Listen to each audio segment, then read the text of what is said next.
Olá, pessoal.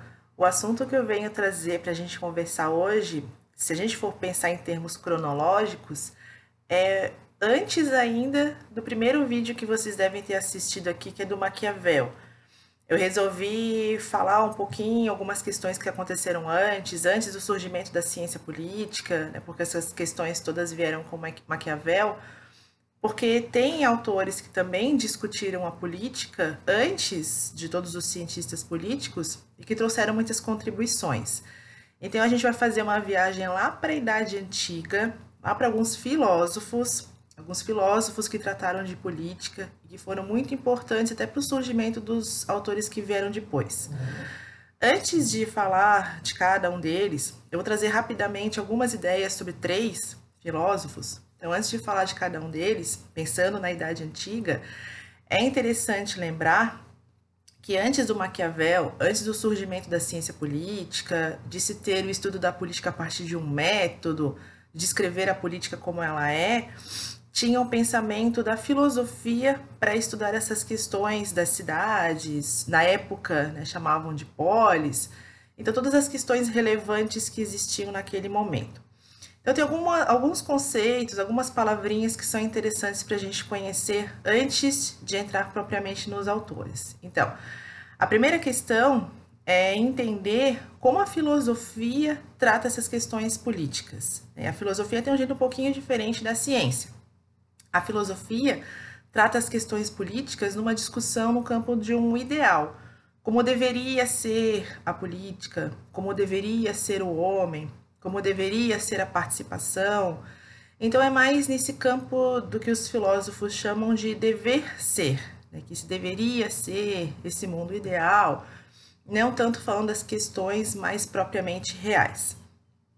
Claro que isso não é uma tarefa tranquila, claro que não é uma tarefa, assim, às vezes, em certos momentos, tão segura também, que o digam alguns filósofos que sofreram bastante nesse momento, porque ao mesmo tempo que eu falo como a coisa deveria ser, eu estou, para quem entende essa fala, eu estou indiretamente criticando a realidade, né? Imaginem, se vocês querem falar de algum acontecimento, alguma pessoa, inclusive, ai, a tal pessoa que eu conheço deveria ser mais simpática, deveria ser mais cordial. Quer dizer que ela não é, né? Quer dizer que vocês estão criticando o jeito da pessoa ser, mas de uma maneira assim meio indireta. Então isso acontecia com os filósofos, logicamente, e as pessoas que entendiam essas críticas eram justamente as pessoas das quais eles estavam falando.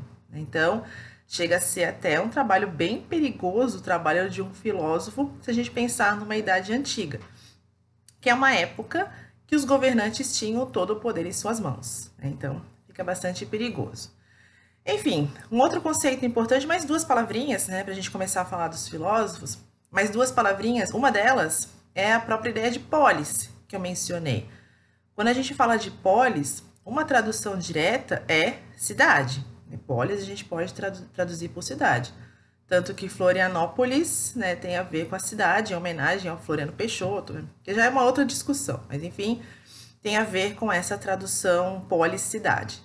Só que se a gente fala da Idade Antiga, cidade não tem bem essa configuração que a gente conhece hoje em dia. As cidades, na época, muitas delas, elas se comportavam como se fossem países. Então, uma tradução que fica mais apropriada para o termo polis é falar de cidade-estado. Cidade-estado já dá essa ideia de país. Até para fazer uma associação rápida, alguma coisa que muita gente já deve ter visto, é se vocês se lembram daquele filme 300, né, que fala lá de Esparta, de Leônidas. A própria Esparta é uma polis, né? A gente pode achar estranho, se a gente for começar a prestar atenção em alguns detalhes, pensar em Esparta tendo um rei. E como assim? Esparta é uma cidade? Como é que uma cidade pode ter um rei? Porque não é a cidade como a gente conhece hoje em dia, né? Tem essa estrutura de polis, que quer dizer, funciona como se fosse um estado, né? Então, só para a gente ter uma tradução de um termo que é bem comum aqui na época também. E um outro termo que é comum à discussão na época e também é muito importante para a gente hoje é a própria ideia de liberdade, que é uma outra palavrinha importante para a gente entender. Quando se fala de liberdade, especialmente nesse contexto da Idade Antiga, a tradução da palavra é um pouquinho diferente do que a gente consideraria na atualidade. Quando a gente fala de liberdade na Idade Antiga, a gente está falando, claro, de uma pessoa que não é escrava, logicamente, né? Ser livre é não ser escravo, mas também tem uma vinculação com a política. Ser livre é não ser escravo e poder participar da política. Então, tem liberdade aquelas pessoas que podem participar da política. Interessante. Aí a gente pode achar, se a gente olhar com o olhar de hoje em dia, a gente pode achar uma questão bastante pertinente e também, claro, comum, né? Quem é que não pode participar da política? Somente as pessoas que não têm idade para isso, o restante todo mundo pode participar. Mas aí é um erro a gente ficar comparando os conceitos e os panoramas conforme a nossa realidade atual. Porque se hoje a participação na política é uma questão comum, que é um direito de todos, se eu falo de uma idade antiga, não é bem essa a realidade. Primeiro que na idade antiga mulheres não podem participar. Depois que na idade antiga, além de homens, precisam ser homens que tenham um certo poder aquisitivo. O que a gente poderia traduzir hoje em dia por homens ricos. Então, somente as pessoas que têm um certo status social, que têm um certo tipo de vida, que é composta a partir de uma renda, que não é uma renda baixa, que as pessoas têm que ter essa qualidade de não precisar trabalhar para viver, então a gente pode perceber que o conceito de liberdade, se é vinculado à participação política, é um conceito que está ligado a poucas pessoas. Poucas pessoas têm o direito de participar da política, portanto, poucas pessoas são livres, né? Então é interessante observar que conforme o tempo vai passando, esse é um dos vários conceitos que vai se modificando também e se tornando um pouco mais abrangente, democrático, até a gente chegar na nossa realidade atual. Mas na Idade Antiga, esqueçam esse panorama. Apesar de que a ideia de democracia surge nesse momento também, mas é uma democracia que não é feita ou exercitada por todos, né? E sim para as pessoas que são consideradas cidadãs, que podem participar da política, que a gente já percebeu que é uma minoria. E aí, começamos a pensar em alguns nomes importantes dessa época. Então, quando a gente fala de Idade Antiga, a gente tem 3 nomes importantes, ou 3 nomes que estão ligados aos nossos autores que a gente vai trabalhar aqui. Até se vocês já assistiram os vídeos, Maquiavel, Hobbes, Locke, Montesquieu, Rousseau, então esses autores que eu vou mencionar, em maior ou menor grau, serviram para influenciar também o tipo de descrição da política que eles fizeram. Então, um que a gente fala rapidamente, né, que serviu de ponto de partida para vários outros, é o próprio Sócrates. E o Sócrates traz algumas ideias bem interessantes, né? Eu destacaria uma, que seria até uma que vai proporcionar um dilema para o nosso autor, por uma questão da vida dele, que é a seguinte, né? Ele comenta que é dever de todo cidadão obedecer às leis da sua cidade, ou do seu estado, né, da sua polis, mesmo que essas leis se voltem contra ele. De novo, né, se a gente for olhar com o nosso pensamento atual, nada mais correto, nada mais justo, as pessoas têm que obedecer à lei. Só que o nosso contexto atual não é o contexto da Idade Antiga. Por exemplo, os governantes, os reis, eles não estavam sujeitos à lei. Não existia essa ideia de que uma lei vai obrigar o governante a se comportar de uma determinada maneira. Até porque, na maior parte dos casos, era o próprio governante que fazia a lei, né? Então, imagine, se sou eu que faço a lei, eu vou fazer a lei do meu jeito. Se eu não quiser obedecer, eu faço outra para mim. Pronto, né? E aí o Sócrates vem, de novo, de um jeito talvez um pouco indiretamente, falando isso, né, que é dever do cidadão, seja qualquer pessoa, que, claro, entra nessa categoria de cidadão, e ele está incluindo aqui também os governantes, logicamente, é dever dessas pessoas obedecer à lei, mesmo que essas leis se voltem contra ele. Então, é uma situação, uma crítica, porque representa uma situação complicada se a gente pensar nesse contexto de Idade Antiga, né? Obrigar o governante a obedecer uma lei. Obrigar um cidadão, que a gente já sabe quem é cidadão, né? Homem, rico, aquela coisa toda. Obrigar um cidadão a obedecer à lei. Mas ele falava que isso era essencial. E ele também via muita importância em a política ser ética, né? Já lá na Idade Antiga. E aí a gente entra nesse mesmo problema. Como assim? Ele está falando de quem? Está falando para quem? E aí isso vai trazer muita complicação para o Sócrates. Diz a lenda, né, que o Sócrates, por conta dessas críticas, claro, nesse jeito filosófico do dever ser, mas é uma crítica, a gente consegue perceber que há uma crítica aí, o Sócrates ele foi julgado e condenado por conta dessas questões, por falar, por criticar, por comentar, por se importar em dizer como a política deveria funcionar. E aí ele teve uma pena, né? Quem é condenado tem uma pena. A pena do Sócrates era beber veneno, né? Aí é que vem o dilema, né? A gente está pensando aqui numa idade antiga. Lembrem de uma época em que as pessoas não eram constantemente vigiadas, em que era fácil, se a gente quisesse sumir no mundo. Ah, vou fazer de conta que eu tomei e vou sumir no mundo. Aí o dilema se apresenta porque o próprio Sócrates dizia que era dever do cidadão obedecer à lei mesmo quando ela voltava-se contra o cidadão. E aí é bem o caso dele. Bebo ou não bebo? Obedeço à lei ou desrespeito à lei? E aí a lenda se completa porque, claro, que o Sócrates ele vai seguir o ensinamento dele mesmo. Ele vai beber o veneno, morreu e pronto. Aí vem toda essa ideia, toda essa aura, toda essa questão relacionada ao Sócrates. Ele fez o que ele dizia, né? Ele disse e cumpriu. Mas, apesar da morte dele, ou por conta da morte dele, isso gerou consequência para várias outras pessoas. E aí a gente tem também, como um grande autor da época, como uma pessoa importante, que também influenciou os nossos autores mais tarde da ciência política, o Platão. O Platão é um discípulo de Sócrates, fica muito decepcionado, logicamente, desiludido. Ele chega a falar, né, que o campo da política não é um campo confiável, é um campo de mercenários. E aí tem bastante essa desilusão com relação à política. Entende-se, né, logicamente, porque o mestre dele morreu por conta da política.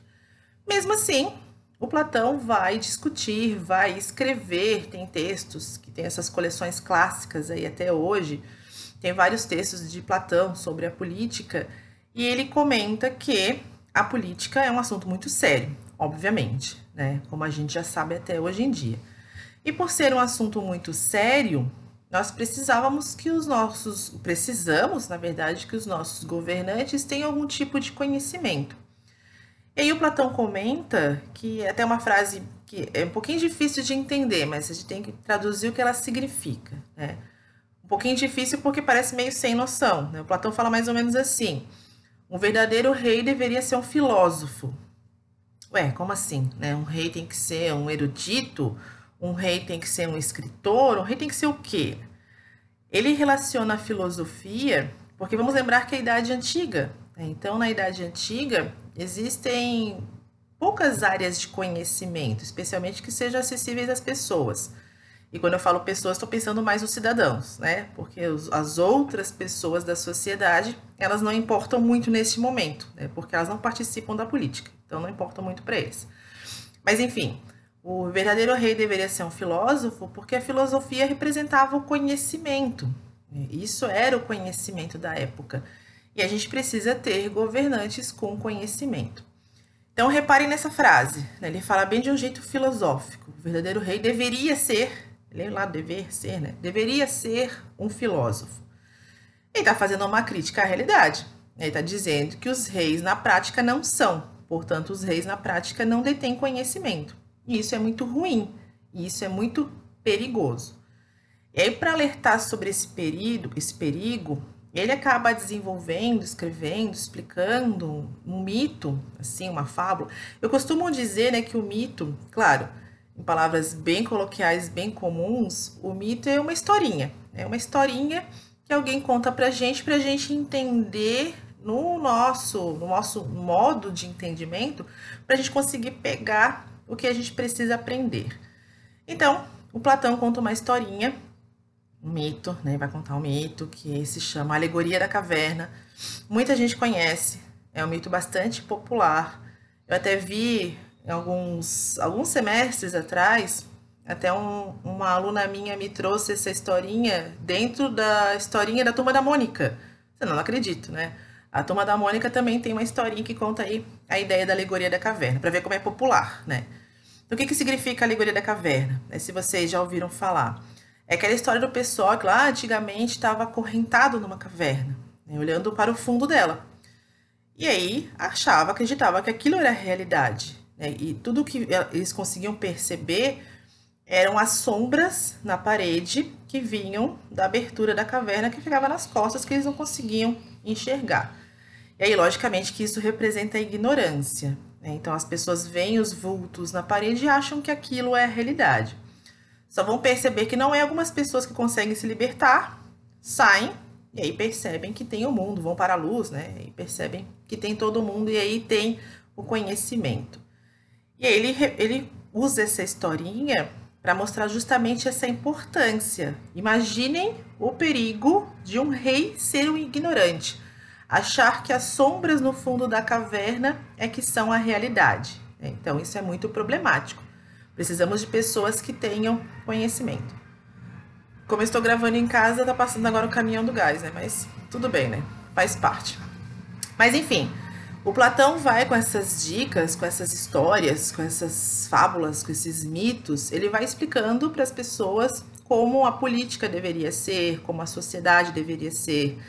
Ele faz, por exemplo, uma grande crítica a como a sociedade era dividida na época, né? Vamos pensar no momento em que a gente não tem a estrutura de classe social que a gente tem agora. A classe social tem vários requisitos, mas digamos que a questão econômica seja uma das questões mais importantes e é uma questão variável. O que eu estou querendo dizer? As classes sociais a gente não vai ficar naquela classe que a gente nasceu a vida inteira. A gente pode melhorar, subir de classe. A gente pode piorar, descer de classe. Então, classe social é algo variável, que vai mudando ao longo do tempo, ao longo da nossa vida. A gente pode circular pelas classes sociais, a gente pode mudar. Na época do Platão, claro que isso é uma questão dada por nascimento. A pessoa nascia numa classe e ficava nela até morrer.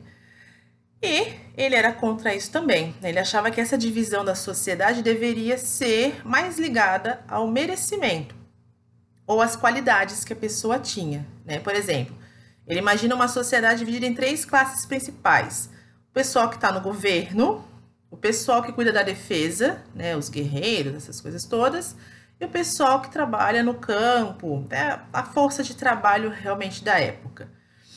Geralmente as pessoas se colocam nessas classes pelo nascimento, né? Ele falava que não, peraí, não é pelo nascimento. Se eu nasci no grupo das pessoas que podem ascender, podem ficar perto ou participar do poder, não quer dizer necessariamente que eu tenha as qualidades necessárias. Então ele vai entender que essa divisão da sociedade está equivocada e ele vai falar que deveria ser de um outro jeito. Então, quem está nesse grupo que pode participar do governo são pessoas que deveriam ter uma qualidade. E a qualidade é a sabedoria. As pessoas que fazem parte desse grupo dos guerreiros da defesa, né, o que a gente chamaria hoje em dia de exército, são pessoas que têm que ter coragem e não ser de uma família né, pessoas com coragem. As pessoas que fazem parte dessa força de trabalho, dos camponeses, são pessoas que também deveriam ter um temperamento adequado para isso, saber que tem lidar com as dificuldades, lidar com várias questões que são importantes e que acontecem no dia a dia das pessoas que trabalham nessa área, né? Então também ele faz essa crítica à sociedade, dizendo que deveria ser a partir das características da pessoa. Claro, bem parecido com o que a gente tem hoje em dia, mas demorou muito para a gente chegar até aqui, né? Ele já falava lá na Idade Antiga que estava tudo errado. Então, Platão bem interessante, porém, né, a gente precisa lembrar que o Platão tem sempre esse receio com relação à política. Ele fala que a política tem que ser algo que a gente deve observar um pouquinho à distância, né? Porque é um campo problemático, perigoso. A gente sabe, tá bem justificado por causa do Sócrates, o que aconteceu com Sócrates, e aí, né, isso tudo vai se refletir no que o Platão vai falar. Mas o mais importante para a gente, isso tudo, esses dois que eu comentei, eles fazem parte de um começo de um pensamento, e isso vai gerar, claro, consequências para os nossos autores. Mas o mais importante deles, que tem uma relação direta com os nossos autores, e eles frequentemente vão fazer menção a isso, direta ou indiretamente, é o Aristóteles.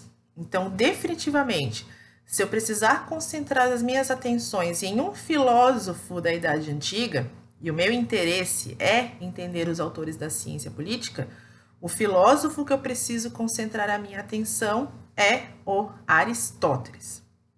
Definitivamente é o Aristóteles. Então eu indicaria, né, para quem está começando a selecionar algumas leituras, peraí, né, eu quero pegar um livro aqui, uma sugestão dali. A sugestão é ler o Aristóteles, tá? Ler os escritos sobre a política do Aristóteles. O Aristóteles até tem várias questões interessantes, e uma delas é que o Aristóteles começa a mesclar um pouquinho o jeito de falar a política. Ele não fala só exclusivamente do dever ser. O Aristóteles tem uma grande curiosidade e vai tentando pesquisar, tentando entender algumas questões da realidade. Ele não chega a ser um cientista político. O cientista político, a ciência política vai iniciar de fato pelas mãos do Maquiavel, mas ele tem essa curiosidade. Então tem relatos aí que mostram que o Aristóteles se preocupava em estudar leis, em pesquisar as leis ali das polis na época. E a gente sempre fala de polis para lembrar que eu não estou falando necessariamente de país, eu estou falando de cidades que também se comportam assim. Então Aristóteles tem essa grande curiosidade em pesquisar essas questões. Mas, para a questão da ciência política, se eu pudesse destacar um aspecto que o Aristóteles é muito importante e com frequência a gente vê menção a isso, é a análise que ele faz sobre as formas de governo. E isso, logicamente, tem influência até como os governos se comportam hoje em dia. Então, para a gente entender, o Aristóteles separou os governos em dois grupos, tá? Imagine assim, e a gente consegue perceber que tem essa questão do ser filósofo, pensar como as coisas deveriam ser. Isso aparece também bastante nessa descrição do Aristóteles. Ele separa um grupo, algumas formas de governo que funcionam direitinho como deveria ser, e algumas formas de governo que funcionam mal, né? Elas funcionam mal, não deveriam existir, mas enfim, dada a realidade das sociedades, elas existem, tá? Aí a gente pode traduzir, tem várias traduções para esses termos. Aqui eu prefiro chamar essas formas de governo que funcionam bem de formas autênticas. Essas formas de governo que funcionam mal são os governos degenerados. Aí degenerado, né? Dá para fazer uma relação, uma coisa ruim. Autêntico, degenerado, tá? Então ele separa assim nesses dois grandes grupos. Quais seriam as formas autênticas? Em primeiro lugar, né, por que são autênticas? Por que funcionam bem? Por que ele acha que funcionam bem? Uma forma autêntica de governo funciona bem porque pensa no bem de todos. Bem de todas as pessoas, independentemente de fazerem parte do governo ou não, tá? Uma forma autêntica é uma forma que pensa no bem comum. Quais são elas? Tem 3, tá? Eu vou usar essa mão aqui para falar das formas autênticas que funcionam bem, daqui das degeneradas que funcionam mal, tá? Então aqui, nós temos a monarquia, nós temos a aristocracia e nós temos a democracia. Tá? São 3 formas que funcionam bem porque pensam no bem comum. Qual a diferença entre elas? Basicamente é o número de pessoas que participa diretamente do governo. Monarquia, governo do rei, né? A aristocracia é um governo de poucos, dos nobres. Então é o rei com mais gente. A democracia é o governo dos cidadãos. Tá? Não precisam ser nobres, porém lembrem quem são os cidadãos da época, né? Não estou falando de todo mundo, mas estou falando de um grupo maior do que na aristocracia. Aqui, formas degeneradas funcionam mal. Mal quer dizer o quê? O que traduz como forma degenerada ou que funciona mal? São as formas de governo em que as pessoas que estão nesse governo pensam só nelas mesmas. Então, aqui, as autênticas, bem comum, aqui, degeneradas, bem próprio, tá? Independentemente do nome, degenerado é bem próprio.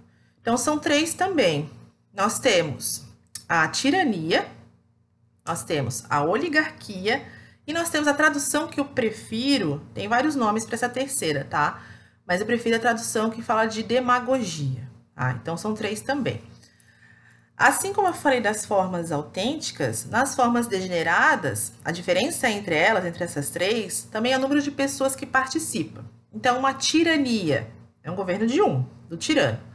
Uma oligarquia é um governo de poucos. E uma demagogia é um governo de mais pessoas, dos cidadãos. Qual é a diferença desse grupo para esse grupo? É que esse grupo pensa só neles mesmos. Eles pensam neles mesmos, tá? Então, a gente não pode confundir os nomes. Uma monarquia é sempre um governo autêntico? É sempre bom? É. Se o rei passa a governar para ele mesmo, não é mais monarquia, é tirania, tá? Então, o governo, o nome que o governo tem, depende de como ele funciona. Não é necessariamente como ele se chama, né? É como ele funciona. Então, monarquia, aristocracia e democracia são sempre boas formas. Tirania, oligarquia e demagogia são sempre ruins, tá? E vejam só que esses termos que o Aristóteles trabalha, a gente ouve falar hoje em dia também. Vocês, se leem comentários sobre questões políticas, já ouviram falar de oligarquia, por exemplo? Ué, mas oligarquia não é só lá da época da Idade Antiga? Claro, na Idade Antiga a gente está falando de participação de nobres, principalmente. E nós temos aqui vários governos hoje em dia que são republicanos, não tem mais nobreza. Mas funciona no mesmo pensamento, né? Quando as pessoas usam o termo oligarquia, o que elas querem dizer? O que elas estão extraindo do Aristóteles? Que nós temos poucas pessoas e essas poucas pessoas estão sempre no governo e trabalham sempre para elas mesmas. Então, quando a gente ouve esses termos, oligarquia, demagogia também é um outro termo que a gente ouve bastante. Demagogia, a gente também está falando disso. São mais pessoas, sim, porém, essas pessoas fazem de conta que vão trabalhar para todo mundo, mas na verdade pensam nelas mesmas. São termos que são extraídos do Aristóteles e que a gente ouve falar até hoje. Então, o mais importante para a gente saber como um governo é perceber como ele funciona, não o nome que ele se dá. Porque tem muito governo que pode se dar um nome, especialmente na época do Aristóteles também era assim. Podia ter um nome oficial de monarquia, mas na verdade era uma tirania, porque o governante trabalhava só para ele mesmo. Percebam que isso aqui também é uma crítica, né? O Aristóteles está apontando como deveria ser, está falando contra esses problemas, esses governos aqui, que trabalham pensando somente no bem próprio. Então, o Aristóteles está fazendo sim uma crítica política, e essa distinção que ele faz das formas de governo, a própria distinção do Aristóteles é o que inspira todos os autores depois dele a falarem desse jeito.